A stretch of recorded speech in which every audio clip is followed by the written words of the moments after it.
Hello everyone, my name is Kwame Felix and I'm just here to show you how to link wamp server to your Microsoft Access. Alright, first you need to do is download and install wamp server. After wamp server is downloaded and finished install, you then need to download what you call a ODBC connector. This will enable the linkage between the wamp server and the Microsoft Access. Alright, so I'd like you just to go to Google, type in ODBC connector, you go to the ODBC connector, select download connector, make sure you download the appropriate version for your computer, for your processor. It could either be 32-bit or 64-bit, so you'll have to download the appropriate version for your system. After you have downloaded the ODBC connector, you just click and run the installation. Once you click and run the installation, you can then just go to your wamp server, make sure it's online. Once it's online, you go to PHP My Admin.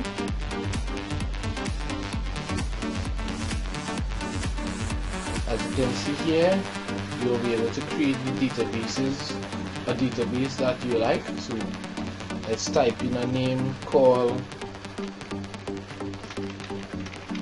CC test. Create. As you can see, the database was created successfully. At this point in time, you'll be able to enter a table and how much fields you like to have in your table. So we're just going to name the table as info, amount of fields 4. Okay, I'm going to have ID,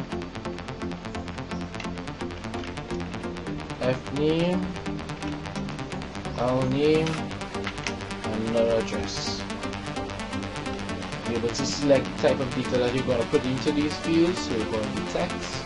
For these three, you leave the ID as a number because it's going to be a number. You can then select the length of ID that you like. So it can be a 10-digit ID, 10 characters for your first name, 10 characters for your last name. You can just leave address as a blank. Alright, on the index, you're going to set the ID to primary and select EI. Okay, that means EI means auto increment. Once you enter a line of information, it will automatically switch to the next number when you type in the ID. You then save this database. As you can see, our tables were created.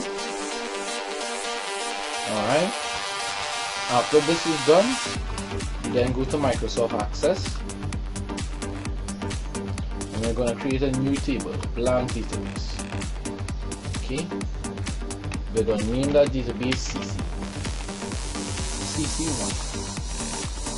Okay, as you can see, we don't have need for this table, so we're just going to close it off.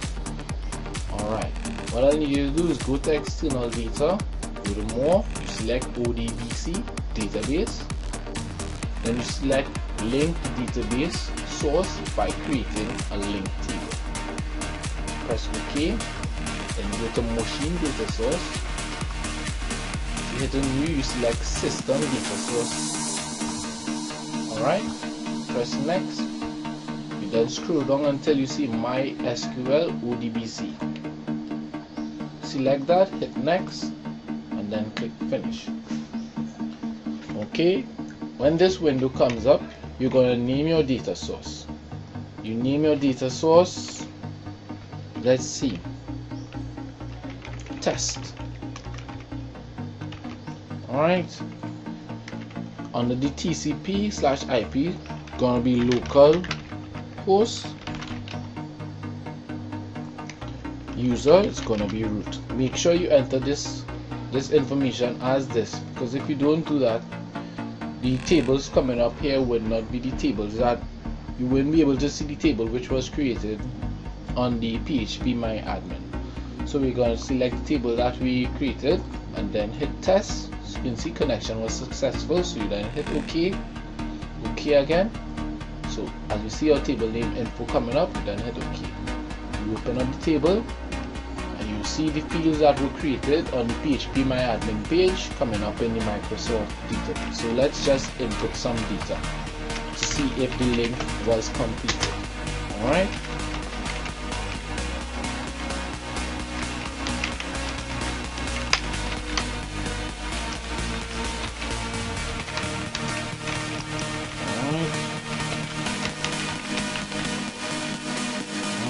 Let's come to another one.